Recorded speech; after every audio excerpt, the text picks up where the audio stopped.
कांग्रेस के राष्ट्रीय अध्यक्ष मल्लिकार्जुन खड़गे साहब, आपके प्रभारी गुजरात के डॉक्टर रघु शर्मा जी, जेडी शिलम साहब, बीएम संदीप जी, हरिंदर भाई वालेंत, शर्मा बहन बसावा जी, हरीश भाई बसावा, फतेह सिंह भाई बसावा जी, उपस्थित तमाम हमारे बुजुर्गों, भाइयों और बहनों, नौजवान साथियों, आपसे माफ़ी चाहेंगे क्योंकि हेलीकॉप्टर में जब आते हैं तो तकलीफ़ भी होती है, टाइम पे उसको उड़ना पड़ता है, इसलिए मजबूरी में मुझे पहले बोलना पड़ रहा है। फिर खड़गे साहब को आप सुनेंगे, इसलिए मैं खाली आपको इतना ही निवेदन करना चाहूँगा कि मुझे खुशी है कि आप सब इतनी बड़ी तादाद में यहाँ पधारे हो। पूरे गुजरात के अंदर माहौल कांग्रेस के पक्ष में है, सरकार विरोधी लहर चल रही है गुजरात के अंदर।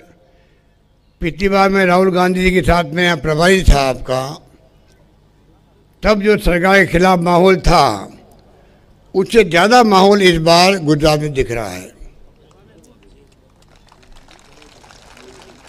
और इसीलिए आप देखते हो प्रधानमंत्री मोदी जी बार बार यहाँ आ रहे हैं, हर वीक आते हैं, गली गली मोहल्ले मोहल्ले में जा रहे हैं, जो कहावत है उसमें घूम रहे हैं। और अमित शाह जी गृह मंत्री यही कैंप किए हुए हैं, केंद्रीय मंत्री 20-20, 25-25 जा रहे हैं। ये नौबत क्यों आई है? अगर सुशासन देती बीजेपी तो ये नौबत नहीं आती, क्योंकि कोरोना में लोग मारे गए, परवाह नहीं करी इन्होंने। 70 लोग नकली शराब पी के मर गए, कोई परवाह नहीं करी।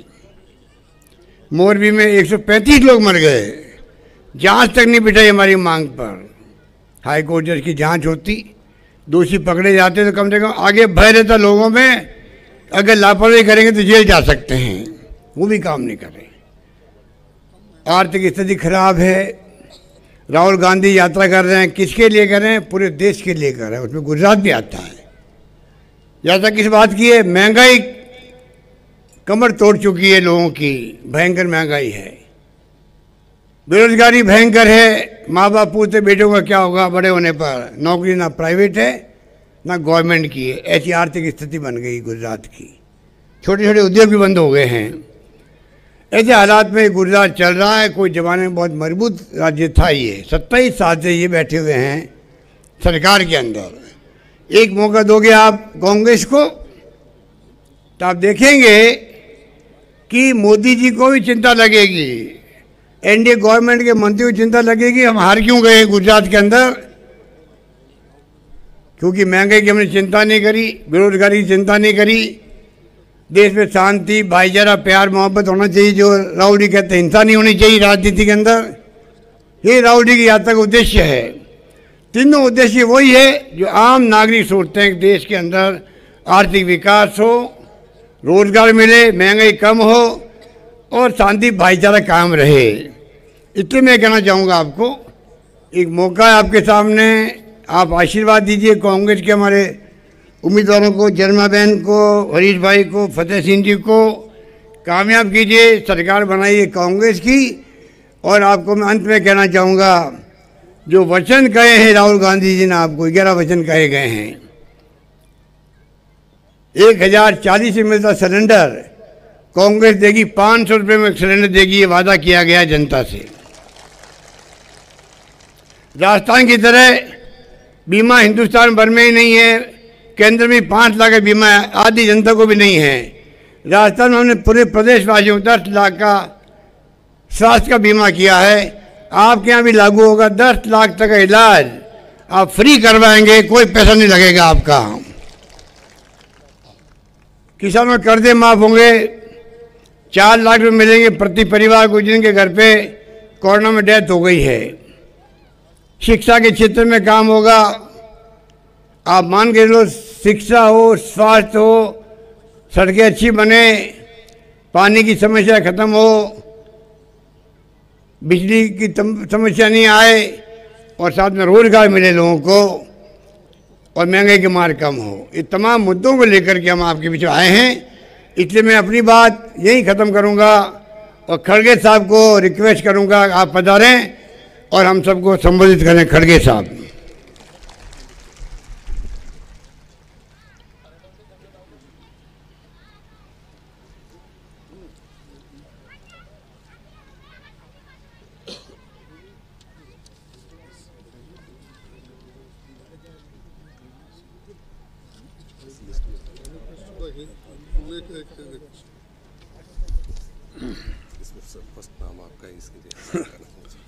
ठीक है,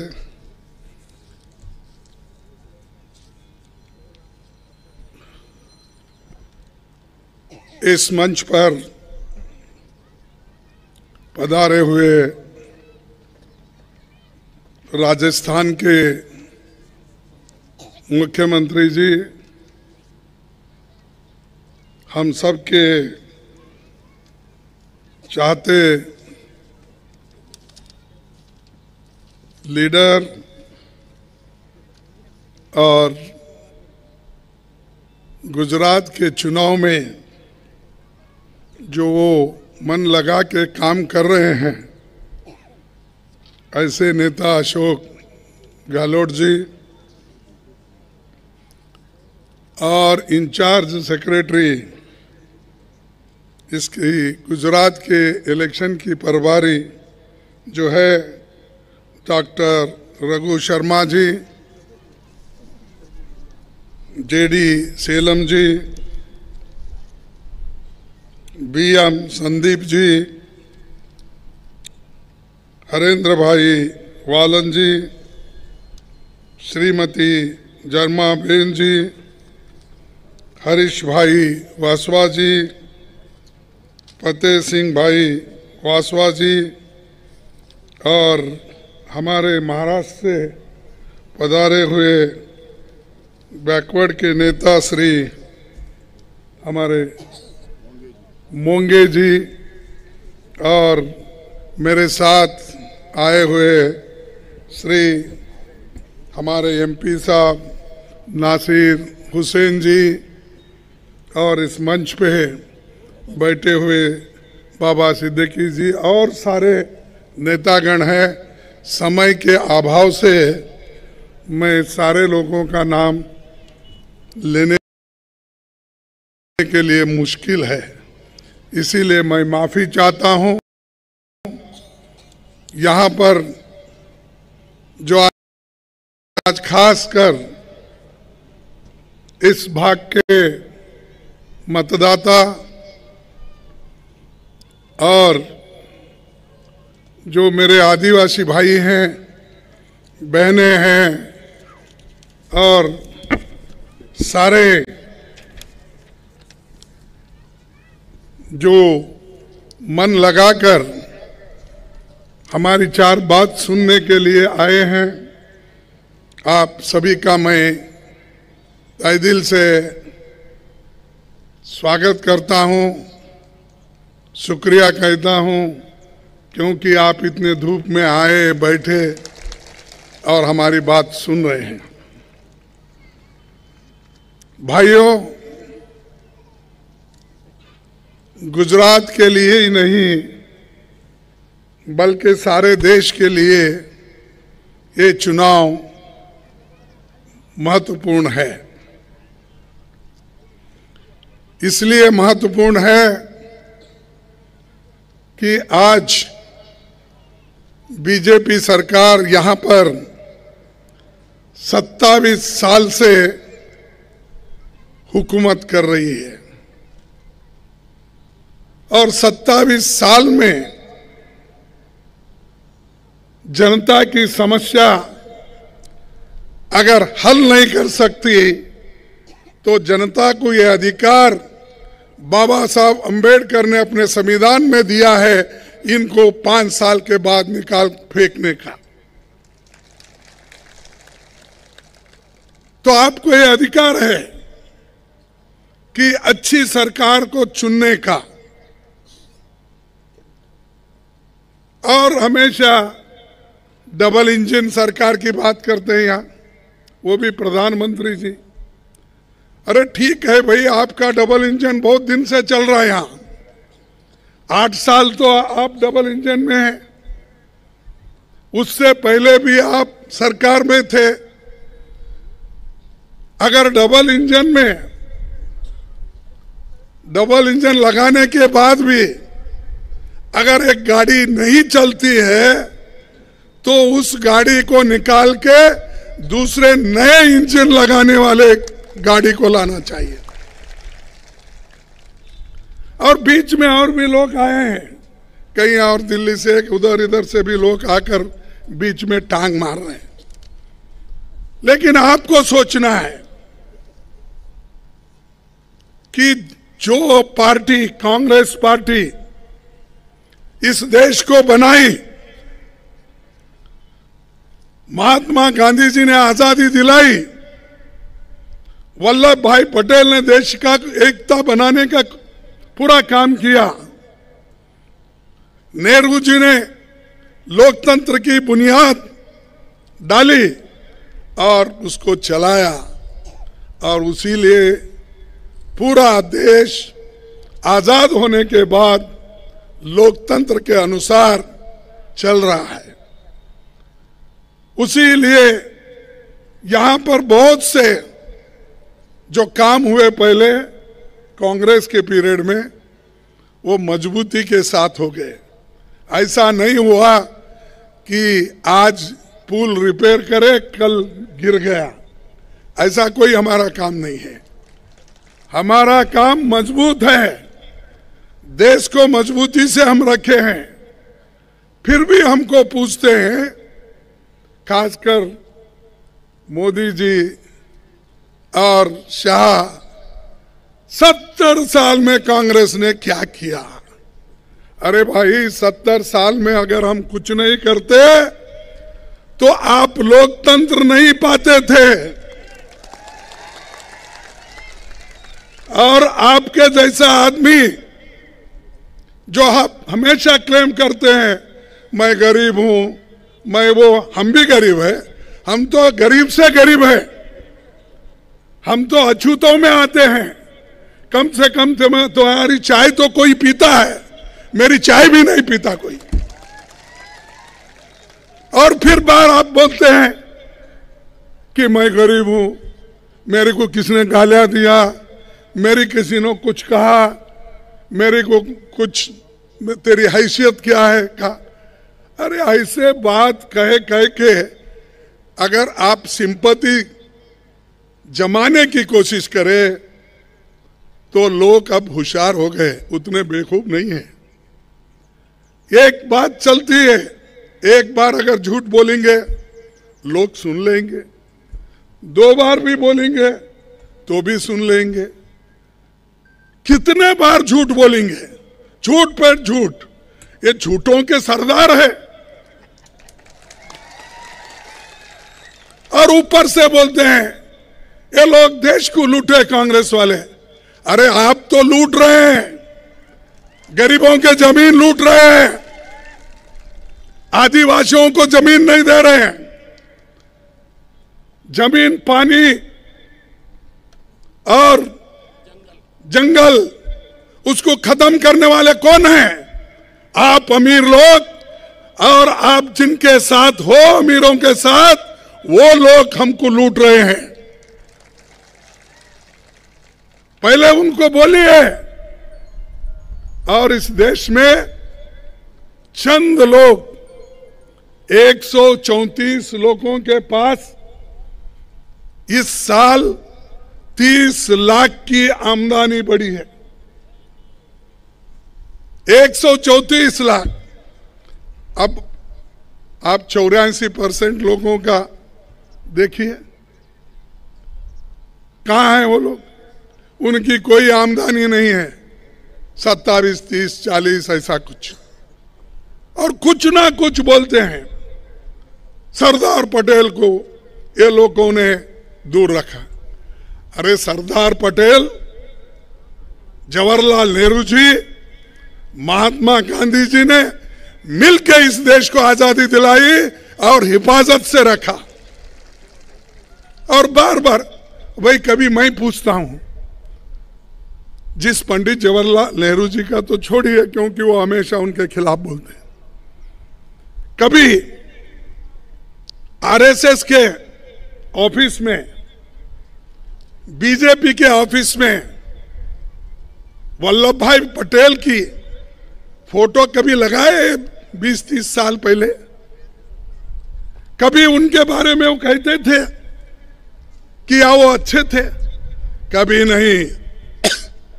सिर्फ कांग्रेस में फूट डालने के लिए, कांग्रेस को डिवाइड करने के लिए वो ये सारी बातें बोलते हैं। कहीं अंबेडकर हमारा है, ये कहते हैं अरे अंबेडकर की फोटो तो आरएसएस दफ्तर में भी नहीं था, अभी भी नहीं है, बीजेपी के दफ्तर में नहीं था।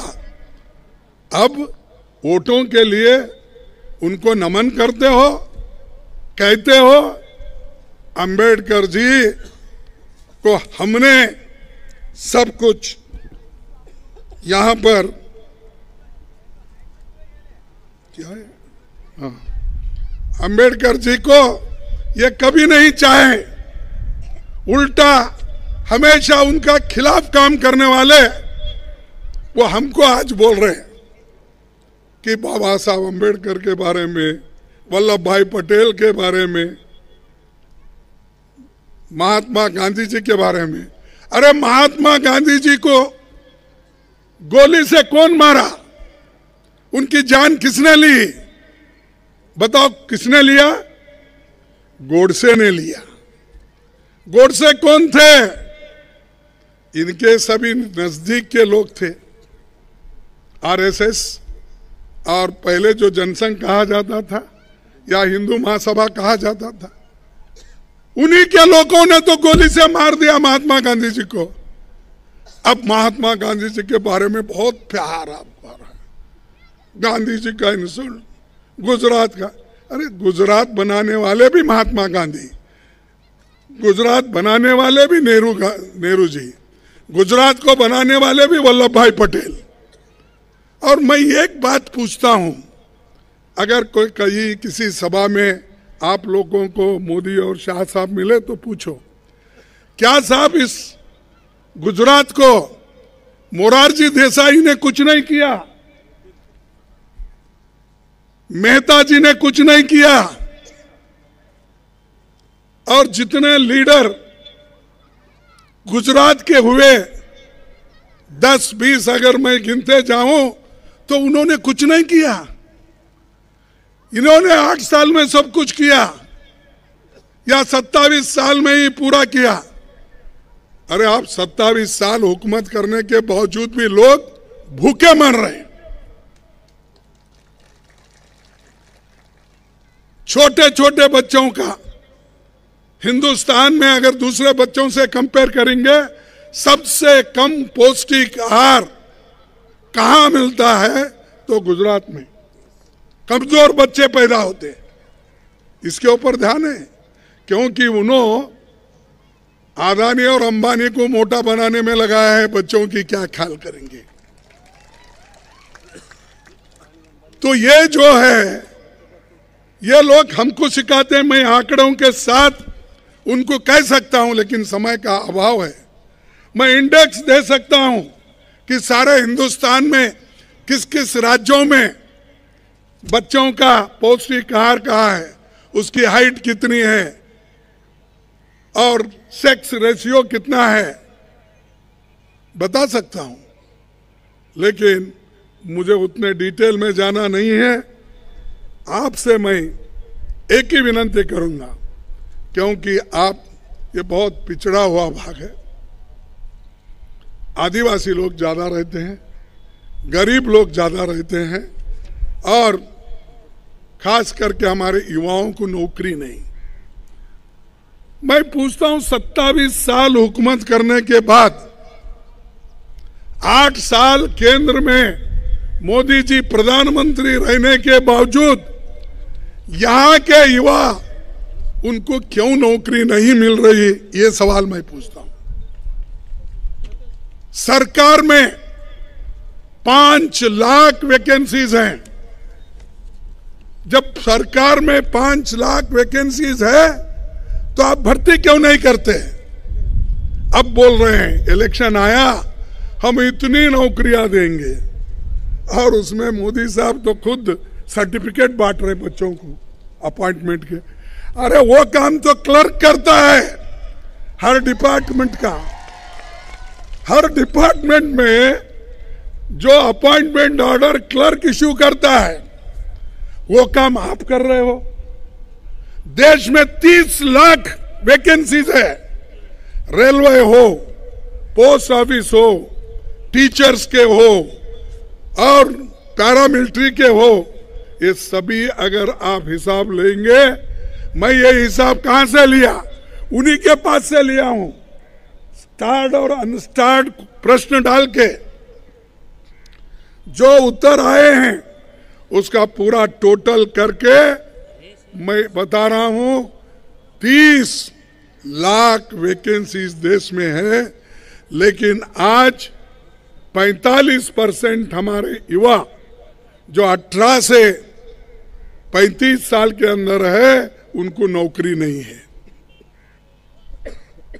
और इन्फ्लेशन तो बढ़ रहा है। गरीबों की बात करने वाले इन्होंने जीएसटी लगाया, कहीं पे लगाया?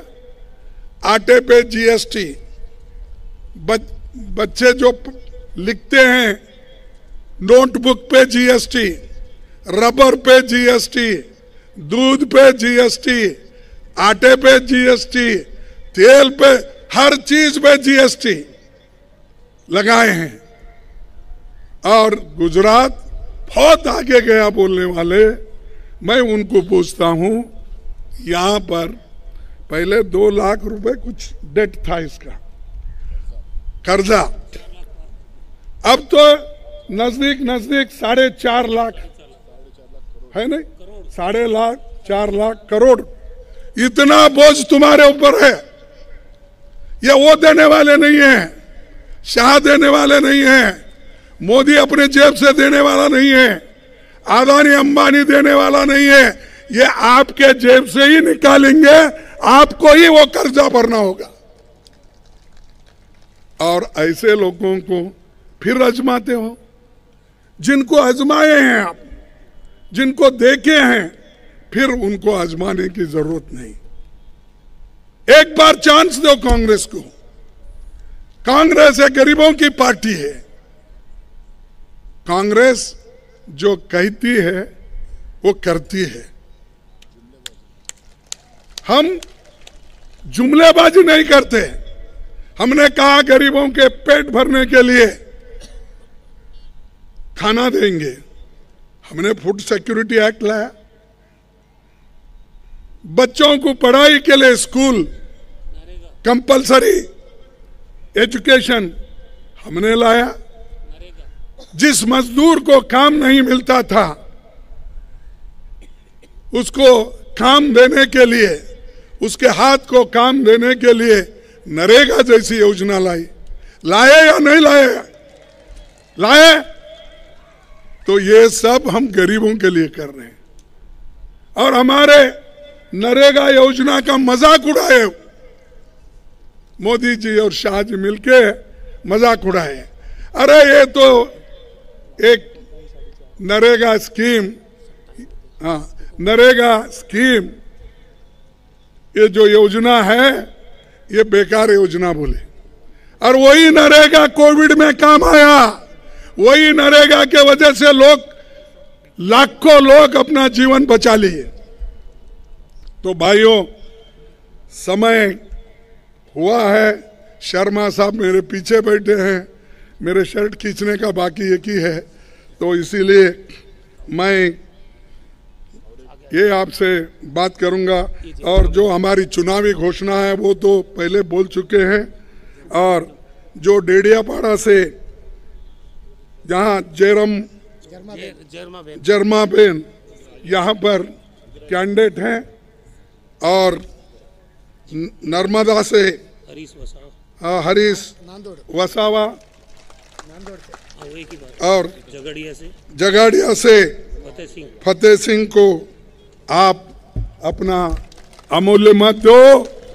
हाँ, सभी लोग, क्या हमारे पास पहले कहावत थी, 78 में न जात पर न पात पर, मोर लगाओ हाथ पर। बस आप सभी लोग हाथ को वोट दो, हमारे कैंडिडेट्स को जिताओ। आप सबको मेरा नमस्कार, धन्यवाद।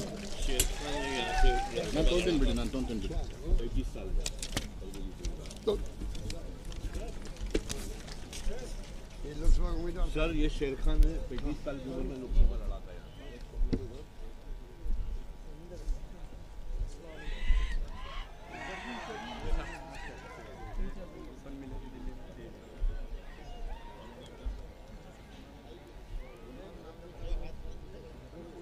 चलो